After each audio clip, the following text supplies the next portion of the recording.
To break it down, the Executive Vice President of the National Taxpayers Union, Brandon Arnold, along with economist for the American Institute for Economic Research, David Hebert. All right, Brandon, I get to start with you. When you take a look at her policies and her positions from the Senate and now as Vice President, who is Kamala Harris when it comes to tax policy? Yeah, that's a tricky question to answer because we look back at her time in the Senate and she had a very liberal record there. You know, my organization, National Taxpayers Union, on our annual scorecard, we were able to score her in 3 out of 4 years. She got 2 Fs and 1 D. That's a lousy record on economic policy. It's one where she opposed the Tax Cuts and Jobs Act of 2017. She offered up her own plan to repeal the entirety of that law for people making $100,000 or more. That's a lot of Americans right there that would see huge tax increases under the Kamala Harris agenda. So her record in the Senate, and certainly as part of this administration, has been one of higher taxes, more spending, even though, of course, now that she's in a general election, she's starting to tack more and more to the center and embrace more mainstream economic ideas. David, yeah, we know she there's one thing we know about Kamala Harris. She is not a fan of the Trump tax cut plan. Let's take a look back at some history here.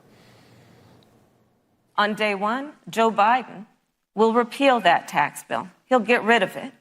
And what he'll do with the money is invest it in the American people. 70% of Americans got a tax cut from that plan. Biggest benefit going to middle-class taxpayers, lowering their taxes by an average of 16%. If that goes away, when we're talking about trying to deal with inflation, what does it mean for the economy?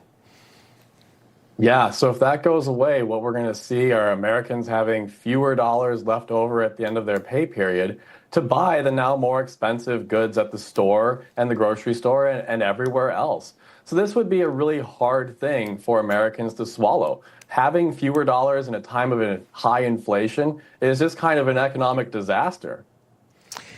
All right, let's take a look now at the vice president's tax plan that she's been talking about. Kamala Harris proposing to raise the corporate tax rate to 28% from 21%.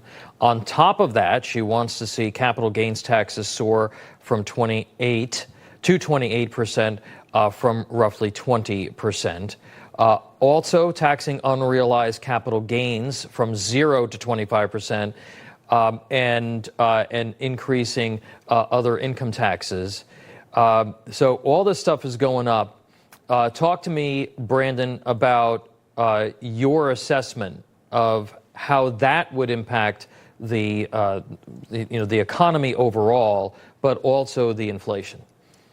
Yeah, I mean, a lot of bad stuff in there. Let me focus on just 2 pieces there. First of all, raising that corporate rate from 21 to 28%. That would be a massive increase on our corporations, even though they might not be sympathetic entities for everybody. When you raise taxes on corporations, it's real simple. They pass along those tax increases to workers in the form of lower wages and to consumers in the form of higher prices. So both of those things are going to have an impact on inflation and people's ability to deal with high inflation. The other thing, raising that capital gains rate, we want to encourage savings. We want to encourage people to squirrel away money as much as they possibly can, especially at a time when we've seen household debt skyrocket to nearly $18 trillion.